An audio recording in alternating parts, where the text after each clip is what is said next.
TALK REWIND, a podcast series by Luxembourg Art Week.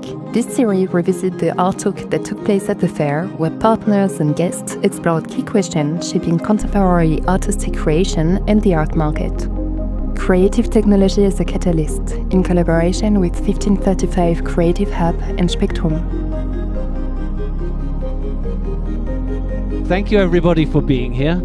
My name is Kristian Horsburgh and I've been asked, and I have the honor to do this little talk about creative technology as a catalyst. A catalyst for what? Well, a catalyst for many different things, and we have a few people here with us today that can maybe help us investigate what exactly we mean by this catalyst and for what it can be a catalyst. So I'll go straight in.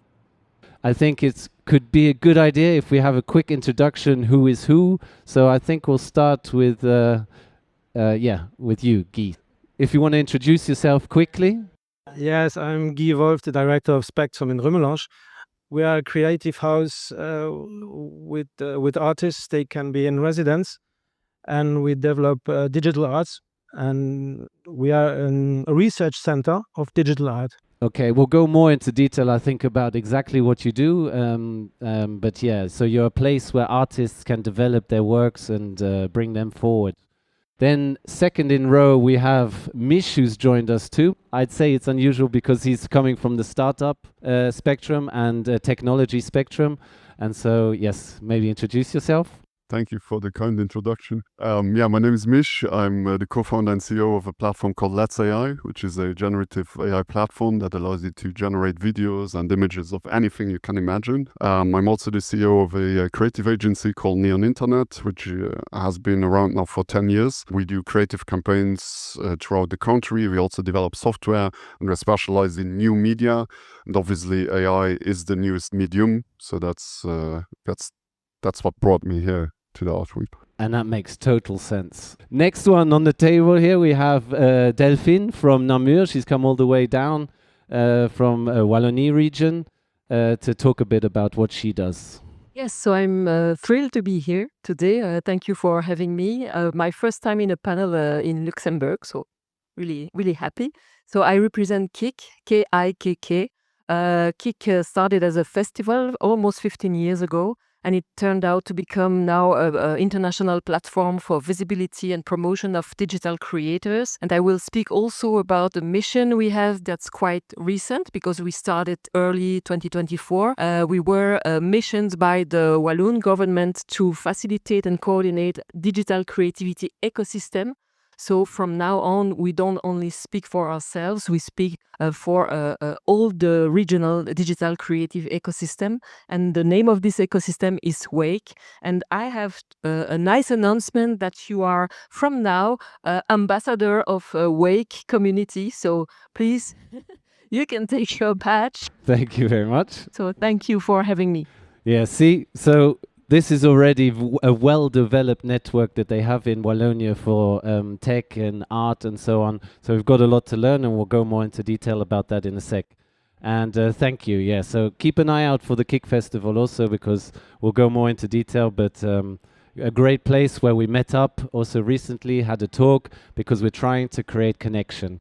So why am I speaking here? Well, my name is Kristian Horsburgh. I'm the new director of the 1535 Creative Hub, and basically our mission is to foster entrepreneurship, innovation and creativity on an interregional level. So this makes sense for me to be the person who tries and brings people together again around their topic. What we're trying to do is, how can institutions, so different institutions, whether it's a technology, whether it's a public art house or an organization, get together to support art and tech collaborating and to create new avenues or different types of ways forward for art with tech.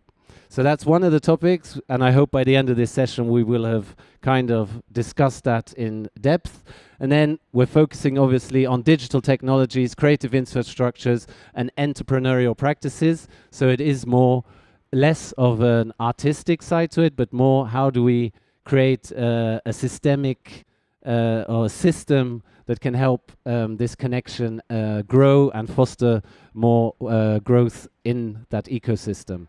And then obviously it's a talk between Spectrum, LetzAI, 1535 and KIKK, and how could that be connected and give you a bit of an idea of what it would look like if all of that was connected for an artist, and then we could maybe get some insights from some artists that we have sitting here in the front also. We'll start straight with you. So we go straight in. Spectrum. I have the words from heritage to innovation. So how does Spectrum use immersive tech to reimagine cultural heritage? Spectrum is starting by the old atelier of Albert Hames and rebuild the bridge with the traditional art sculpture to the new technology. So we have artists now working in 3D sculptures. And of course, the first idea how to get in the new technology of AI, the first step was to work with our friend Misch. And he developed, to make this first bridge, he developed the avatar of Albert Hames, the old sculpture. And in Spectrum, it's Albert Hames explaining as an avatar what's the program of our culture house. Then we invite artists working with new technology. We have Eliana here, Paolini. We have Omari de Sutter. And so we invite artists to Spectrum to develop this new technology in relation with the local history. Okay, so basically you're using the technology as a catalyst to bring back public to the works of an artist that used to work in the studios that you are now running. And you're using that space to also give newer artists to use technology to either discuss the work of this previous artist and bring it into a new time, or develop new artworks and experiment. So maybe you can take us through it, how you came to Spectrum and why you're trying to use new technologies in your art, and what is it, what will it achieve in your, what are you trying to achieve? So I'm a performer, I'm a musician, and then I'm an artist. And then at some point, I decided to merge all the things that I was doing through technology.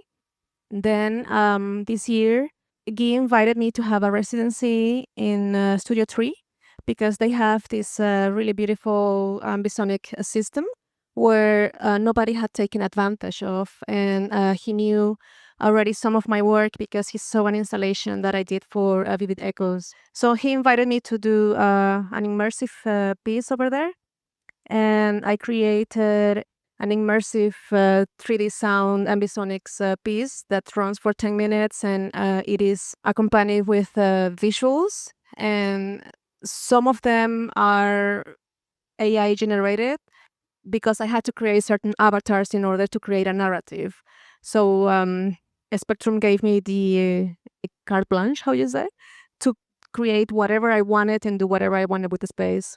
So I hear two things in there. You're using technology because you're trying to create something new that you could not do with just one medium maybe before, and you're combining it, and does it give you more possibilities or easier access to develop your art because technology can take away some of the complexity? Or was it more you just really want that medium and the technology, and that is what you're trying to express? The complexity I couldn't achieve with other mediums. Technology has allowed me to actually, first of all, create by myself without depending on other creatives or hiring other people.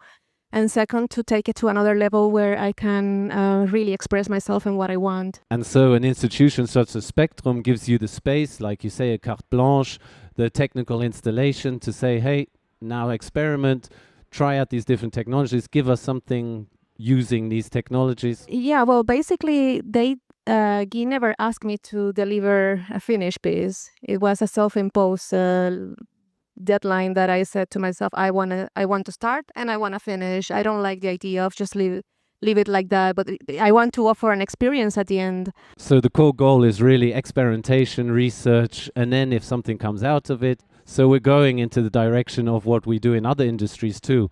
Experimenting, trying out research, development, innovating maybe even.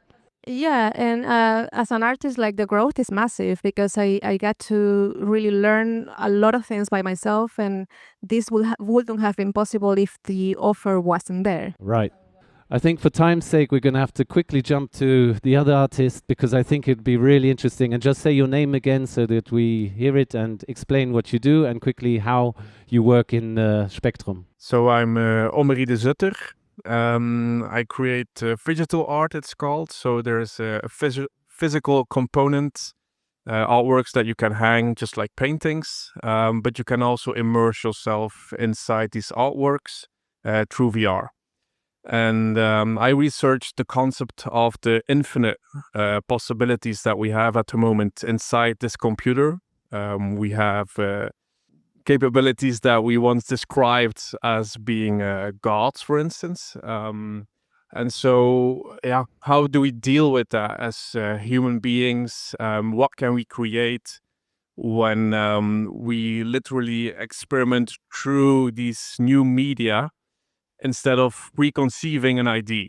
And Spectrum creates the perfect context for that. And yeah, the free experimentation is what drives new progress as an artist as well. Like now I had the time to really jump into a new experience that I hadn't created before. Brilliant. That can bring me to this second thing that I would wanted to investigate. Maybe you can answer that too, because I'll have one more for Guy and then we move on, is the balancing technology and an artistic expression. Many people are afraid that if you're using technology, often things can end up looking all the same. How do you deal with that?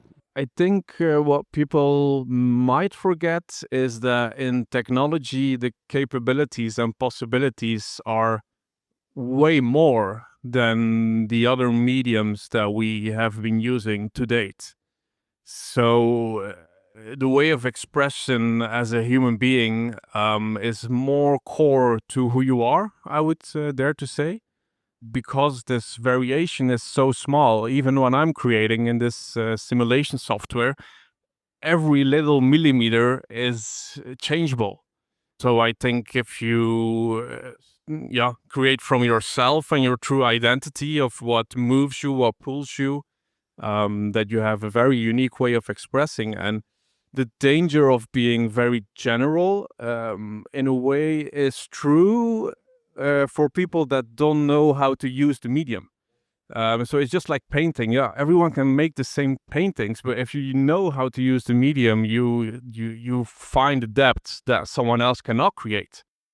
So what I'm hearing is basically it's a new medium, like a new paintbrush, like a new whatever, but also the fact that it can so easily be done, and with new technology, it can all look the same. As an artist, you have to go that extra bit further and to try and find your identity within using those technologies. Great.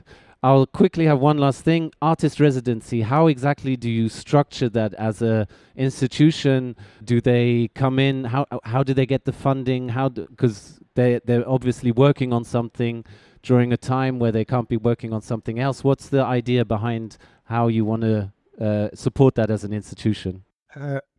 Omri is a good example. I met him in Ghent, and when I first saw his works, I invited him from Ghent to come to Spectrum in Rummelage. We can pay them for these months of research in new technologies or technologies they use. And on the other side, Spectrum is the bridge from the artist and the technology to the public. We invite public to work with the artists in 3D printers. We have workshops to participate in the process of the artists. Okay, thank you very much. I think everybody got a bit of an insight of how Spectrum is trying to connect technology and give resources to artists to use these technologies in a kind of a RDI kind of fashion as we know in other industries. So we'll move on to then Delphine to give you a bit more understanding about what is the digital creative ecosystem at KIKK and how did it grow, what did it need to become what it is today? Actually, KIKK was founded almost 15 years ago, and we can correlate it to an emerging and developing digital creativity ecosystem the last 15 years in Wallonia. And so this is part of the mission of KIKK, to highlight the potential, the capacity, and the competitiveness of a sector. But our purpose is to shift from a sector to an industry and to also to make it yes, to make it shine and connect with our cross-border partners, in the greater region and also a little bit further. So it was created in 2011 by two creative practitioners, and they were always so frustrated not to have a place and a special moment in Belgium to get inspired. They always had to take the plane to go to the OFF in Barcelona or to any other kind of festival to source inspiration. And so they thought, okay, we deserve in Belgium to have a special moment to provide creative practitioners, professionals with a moment to connect, to get inspired, to listen to the trends, the creative trends, technological trends. And that's how it all started with KIKK, with a small festival for, at the time, it was 500 people. From a festival, it grew into a cultural venue. So the pavilion it used to be the pavilion of Belgium in the World Expo in Milano 2015. So this spot is especially for a little bit like Spectrum, for media artists, digi artists, to promote, to show their arts. And it's opened all year long because the KIKK Festival, it's only, of course, 4 days at the end of October each year. Then after we started the track is a special place for createch entrepreneurs. So we have a co-working, we have a media lab, a fab lab. We also organize many workshops, masterclasses, inspirational sessions all year long. And that's also important to be there all year long, with a special offer, services to the community. We also run our own media that's called KIKK to shed a light on the ecosystem, to promote our digital creators. And we also run media artists residences. So we definitely should have, interactions and synergies between our residencies in Namur and in Rumelange. And the Wake is the last project we facilitate at KIKK. So we speak not only for ourselves as KIKK, but we represent the regional createch ecosystem. You could see a little bit of what we do in Wallonia. What I hear is people wanted, why can't we have more of this knowledge here where we are? Why can't we attract people to our region? First of all, to get inspired. So using technology, inspiring people as a catalyst for maybe new creations. So we want more people to come here. And then it moved more and more into, hey, well, because we are attracting more people, we have the potential to develop more people also locally. And so you started creating new brands, or was this an outreach that happened afterwards of these people saying, okay, we're creating a festival, it's attracting people, and now we want to retain people, and so we develop new brands such as, you say, Track and these other things. How did it happen? Which way round was it? Was it people saying, hey, we don't want to reinvent the wheel, let's connect and work together? Or was it a movement that happened and came out of a festival kind of feeling? The purpose was to put Belgium on the map, put Wallonia on the map and say, okay, we have things to tell, we have things to propose, and also attract, international creators. And then in time, it was important to be there, to accompany, to guide the creators all year long, and to have physical spots, because a festival, it's like a platform, international platforms, but it takes a lot of energy. It's only 4 days. It takes a lot of money also. And so, but it's definitely crucial to have this type of momentum to bring all people together. Again, this year we could realize how important are festivals, because you can watch video online, you can get inspiration online, but you'll never get the same impact than when you can meet, we can go in person and meet people from all over the world and exchange. And many cooperations were born during the KIKK Festival. So, for instance, we had artwork in the art trail. We proposed the KIKK in town this year. That was discussed something like 6 years ago. That was the starting point of a Creative Europe program, and that emerged like a piece of art that was shown in the art trail this year. I couldn't agree more. So even with all the technology that we can have, with all the stuff, well, maybe in the future we'll have holograms talking to each other, but even there I don't think the human connection will be the same. But with all the technology, we need physical spaces to meet. And so a Spectrum or 1535, exactly, I'll go a bit into more detail how maybe that could be in the value chain also. But a physical space to really get people to work together changes a lot of stuff, because it's that unexpected thing that comes out and you talk about, which you would maybe not if you're talking at a distance or you're sharing on projects. And so what we're taking out of this is we need a bit of a festival that puts this kind of topics on the map, such as Art Week is doing here now, bringing us together, and also our own little festivals maybe, or collaborations, and then working on interregs and other things coming up. But otherwise, yeah, no, it's a very important thing that we have to keep developing, and we really need to take inspiration for what you managed to do in Namur and connect more in Luxembourg between the different players, instead of trying to do all the same thing, but push forward for one or a similar goal. So we'll come to LetzAI. For you, I have the title, From Human to Hybrid Creativity. This is a topic that we've been speaking about on many of these different panels, but I'll leave it open again. What role should AI play in a creative practice? What do you see in the future AI being for a creative? You cut off the slogan a little bit, which is create what you love. And I think it's exactly that. Like I always say to people, if you're doing art in 2025 and you're not working multidisciplinary, what are you even doing?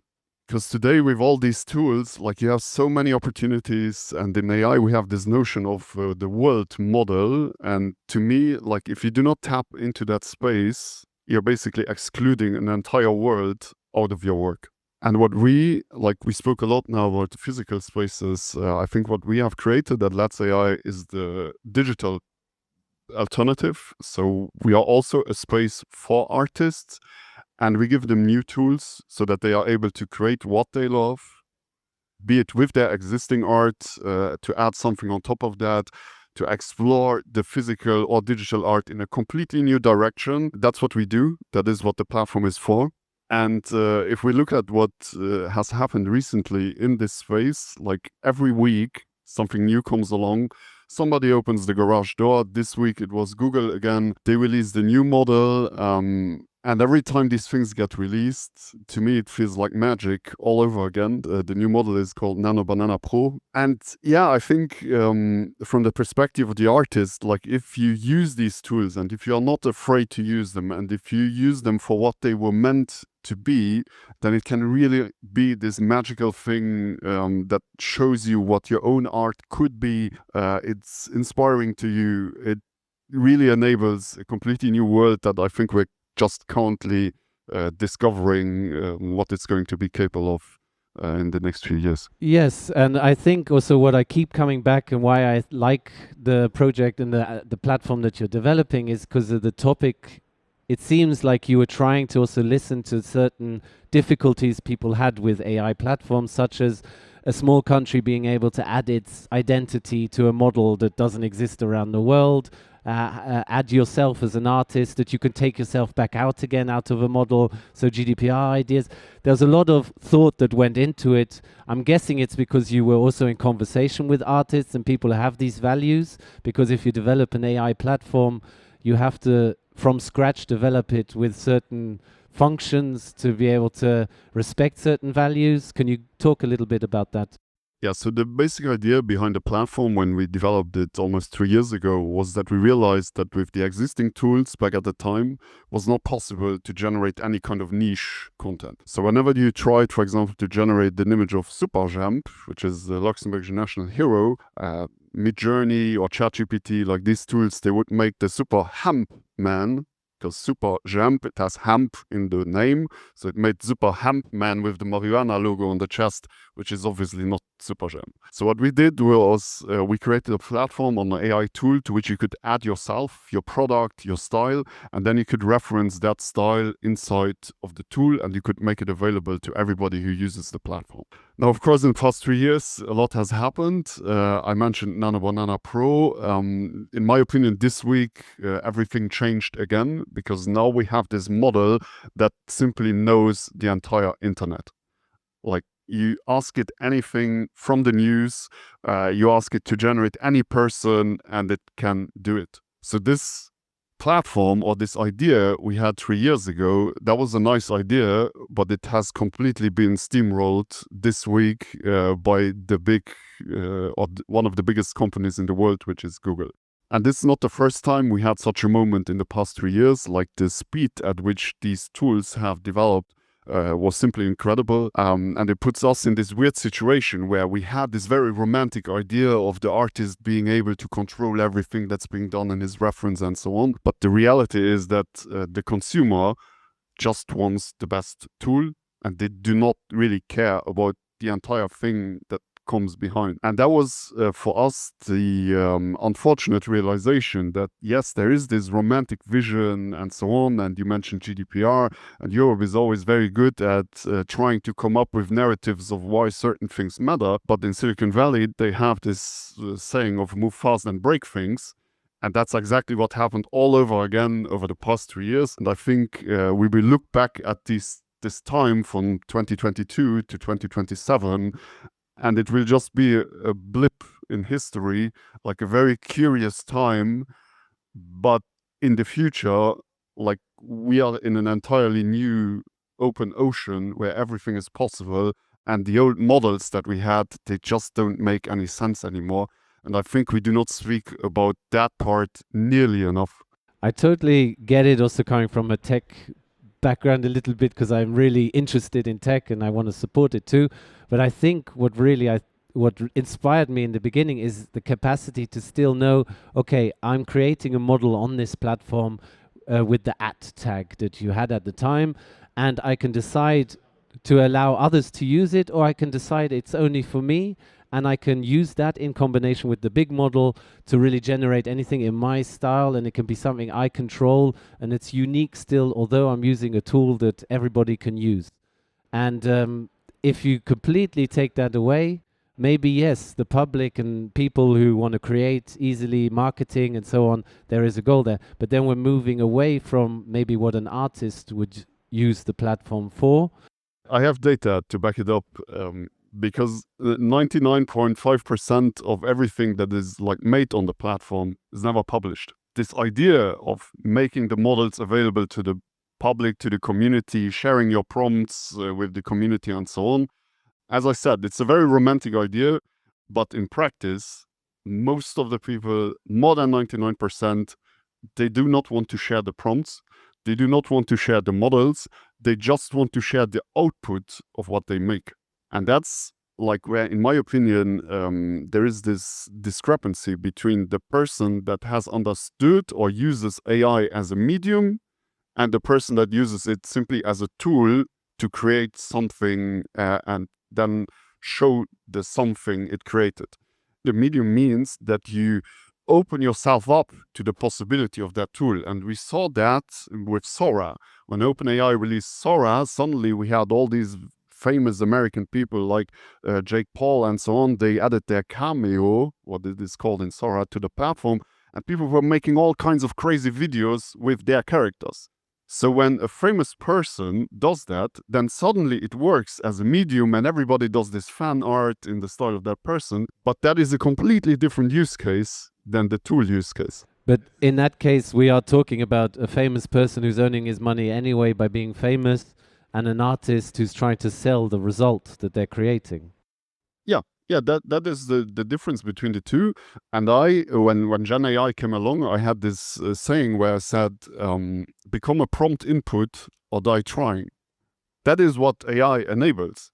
You want people to reference you, the Mona Lisa, the Refik Anatol, or whatever famous artist you have.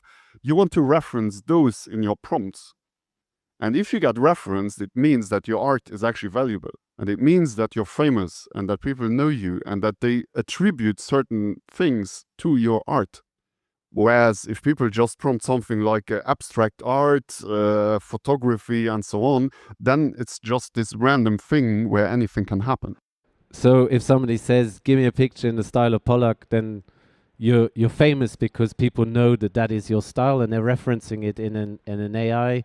And the more valuable you are as an artist, the more you will be referenced in AI art as a medium. Very good. So I think we can move on to one that is more for all of us.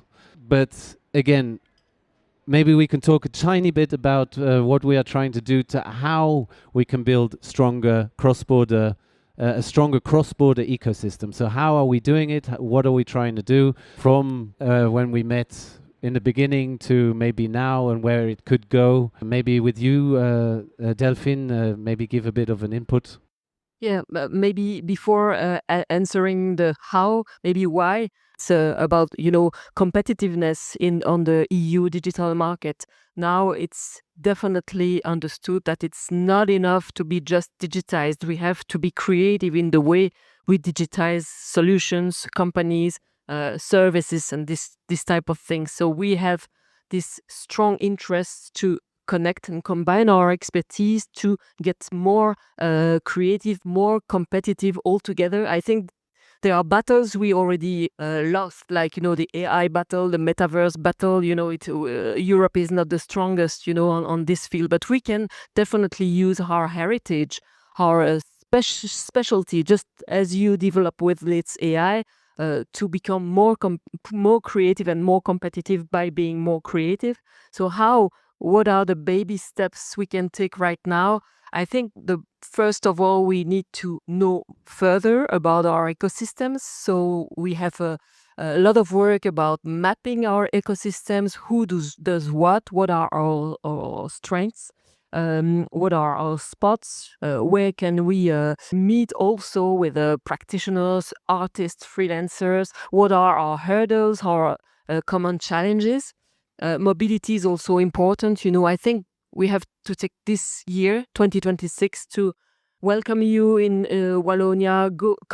We will come to Luxembourg. We would like to go to Germany, Sarre, Rhénanie, and also in the Grand Est in France to get to know better, and also try to work on maybe like proof of concepts, like co-productions. We can start, with the small partnerships. Also, there is also this Creative Europe program running on until the end of 2026, because after that it will be remodeled in another type of EU funding called Agora EU.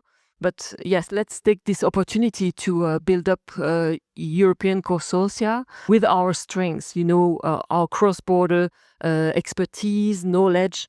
And I think, yes, that's already a good program for a year. I think so too. So starting with just knowing what is around, going towards creating delegations, exchanges, such as we already started doing, and then move into potentially collaborative project through a European program or something like that. And build up also a strong common ground of values, because we mentioned cultural diversity, discoverability, all these kind of issues. Now in Europe we have to spread our voices, because the way we use creative technology is also a way to express ourselves. It's about freedom of expression. That's really, really important regarding, all that happens on the international scale, with the US, with China. So really important also to build up these values we all share. I'm guessing also a common language to be able to know exactly. So we're trying to translate information from researchers and startup people, public. So we need the support of the politicians. So we need to translate all of that information, create a proper understanding of what we have, and then start connecting. Now, thinking already ahead, we are now sitting around the table. We have an artist, we have a technology, we have a Spectrum, and we have a 1535 and a Wake. What could that path of that artist look like? What would you contribute to maybe such a path? So an artist wants to do something from Luxembourg and end up also on an interregional stage exchange. So they come to Spectrum, for example, from Luxembourg, and then what do they do? Spectrum, first of all, is the space where they can create. I was asked, how can we think the future of digital arts? We are creating the future now. The future is now with the work of the artist. So each work that is created by an artist, as Iliana, this is creating future. And how they can interact with other artists. Spectrum is a is a meeting area of artists. So we invite artists to come together. For the moment, it's a great region. We have artists from Ghent, from Saarbrücken. We have a nice kitchen in Remelange. And so we cook together with the artists. And this is the best point they can meet. Last time we had 10 artists, Sumo was there. And so I think that this can be a self-player that meeting artists from abroad so they can spread the message. Exactly. So we have a first step of research, development in a small studio, trying out different things, but also allowing artists from your region to come and do it in Spectrum, from Spectrum to go to the other regions. 1535 the same, creating a delegation of artists because we have some already in the house, a bit of a mass, but we can also have other artists join. We have the big hangar, so we have a bigger space if it had to be something bigger. And then with that, we travel, go to the different regions. Within the space of Spectrum, they get connected to technology developers or researchers. That's my dream, that we get the actual university researchers also involved. We bring them together, connect in a space, and exchange between different regions. Can I just add one thing for Spectrum? Guy has also acquired a bunch of LetzAI licenses for the artists in Spectrum. So if you are an artist there, you can basically get free access to the tool, which I think for us is the obvious thing. Like, we need collaborators like that who make the tool available to others. And of course, if artists want to use the platform, they're more than happy to do so. They can always reach out to me. We're always happy to provide free credits to any artist. Brilliant. And that is also, I think, how it works best, like you're trying to do with your Pulse Startup Federation also, that people are part of the network. They provide part of what they have for the network if you come in through that funnel.